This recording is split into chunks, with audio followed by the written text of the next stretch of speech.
Olá, hoje eu vou continuar a gravar vídeos sobre o livro A Epistemologia de Gaston Bachelard.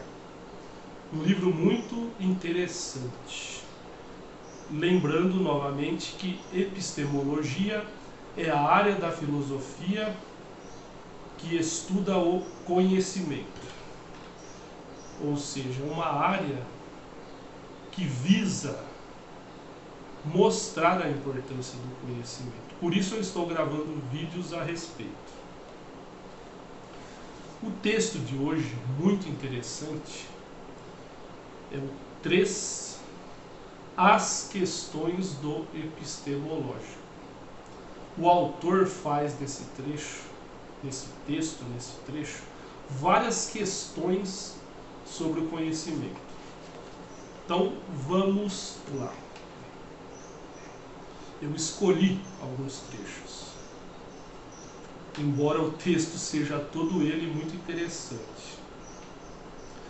Perguntaremos, portanto, aos sábios, como pensam, quais as vossas tentativas, as vossas experiências, os vossos erros, sob que impulso mudam de opinião? Por que são tão sucintos quando falam de condições psicológicas de uma nova investigação? Dê-nos, sobretudo, as vossas ideias vagas, as vossas contradições, as vossas ideias fixas, as vossas convicções não provadas.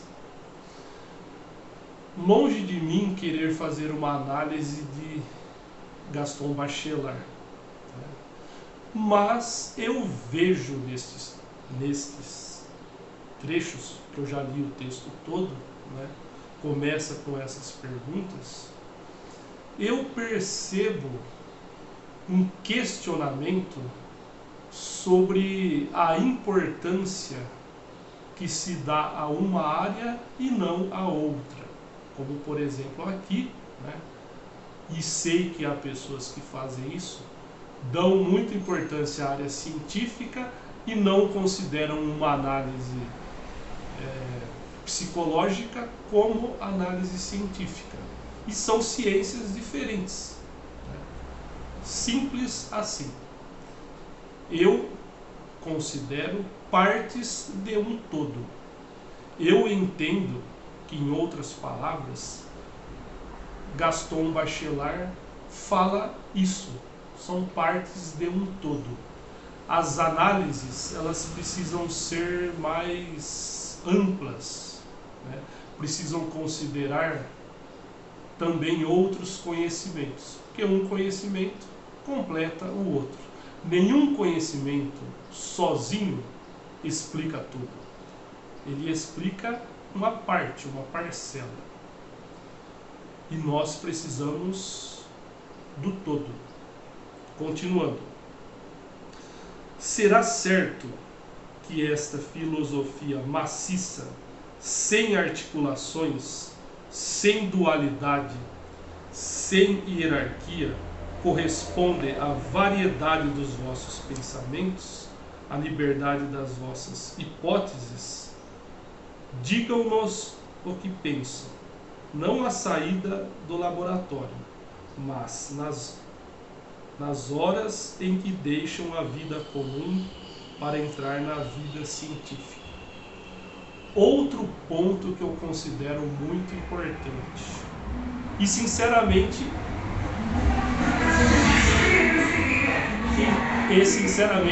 eu não entendo. Para mim, a vida é uma só. É uma só, vou repetir, são partes de um todo. Vivemos situações, partes de uma vida que representa um todo. Como ele aborda aqui, há pessoas que levam uma vida comum, podemos dizer o senso comum, há uma pessoas que levam uma vida comum, uma vida particular, diferente da vida científica. Será correto isto? Como funciona o pensamento de uma pessoa que vive assim? Vamos continuar. Como eu disse nos outros vídeos também, vou dizer nesse, a pessoa que assiste esse vídeo pode e deve, eu recomendo, voltar para ouvir de novo as questões e refletir nelas. É, pois, na nossa opinião, ao nível de cada noção, que se colocariam as tarefas precisas da filosofia das ciências.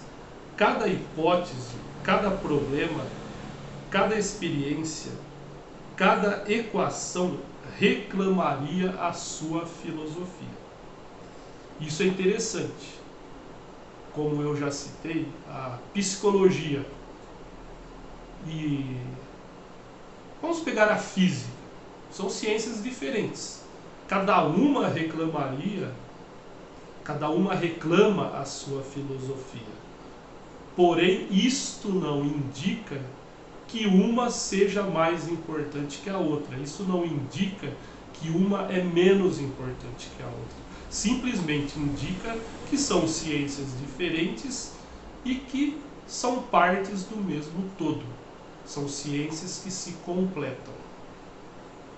Deveríamos fundar uma filosofia do pormenor epistemológico, uma filosofia científica diferencial que estivesse em harmonia com a filosofia integral dos filósofos.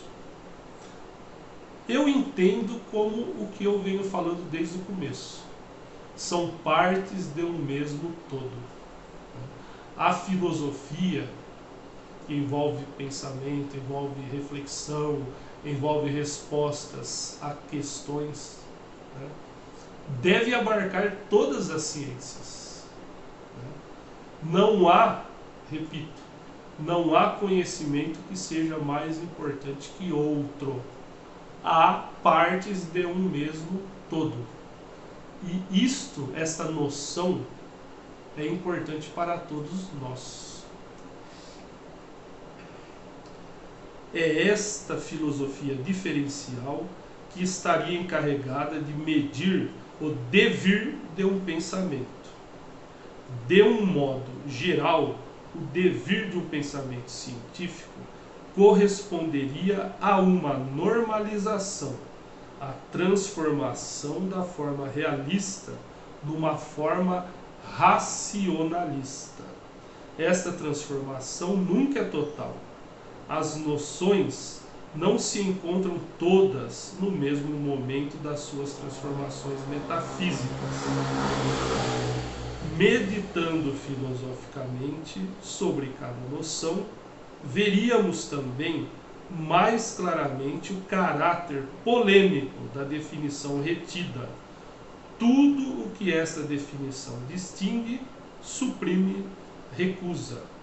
As condições dialéticas de uma definição científica diferente da definição usual apareceriam então mais claramente e compreenderíamos no pormenor das noções aquilo que chamaremos a filosofia do não. Repito, este trecho que eu li, o trecho 3, é muito interessante. São questões que à primeira vista parecem difíceis, mas não são. Requerem leitura constante, reflexão constante. E nós vamos percebendo que o conhecimento, que o pensamento e conhecimento estão relacionados. Conhecimento científico. Todos nós temos uma opinião. Mas será que todos nós sabemos justificar a opinião que temos? Esta é a questão importante. Então, convido a todos para assistir mais de uma vez este vídeo, que eu acredito que o tema requer isso, reflexões constantes, né? Ou não vou dizer leitura, porque é um vídeo, né? Então áudio constante, ouvir constantemente e pensar. Epistemológico, como eu repito em todos os vídeos, o epistemológico se relaciona ao conhecimento. A epistemologia é o estudo do conhecimento. Então peço que você que assistiu este vídeo, curta este vídeo, assista aos vídeos anteriores, reflita nos vídeos anteriores, porque há uma continuidade de raciocínios. Peço que assista a outros vídeos do meu canal. Peço principalmente que você se inscreva no meu canal para receber as notificações. E peço também que você possa ver abaixo os sites que eu fiz e nos quais eu divulgo os livros que eu escrevi. E eu gostaria muito que você adicionasse as minhas redes sociais, que também eu vou colocar abaixo. Agradeço muito por você ter assistido a mais este vídeo. Peço que eu possa sempre contar com você. Muito obrigado.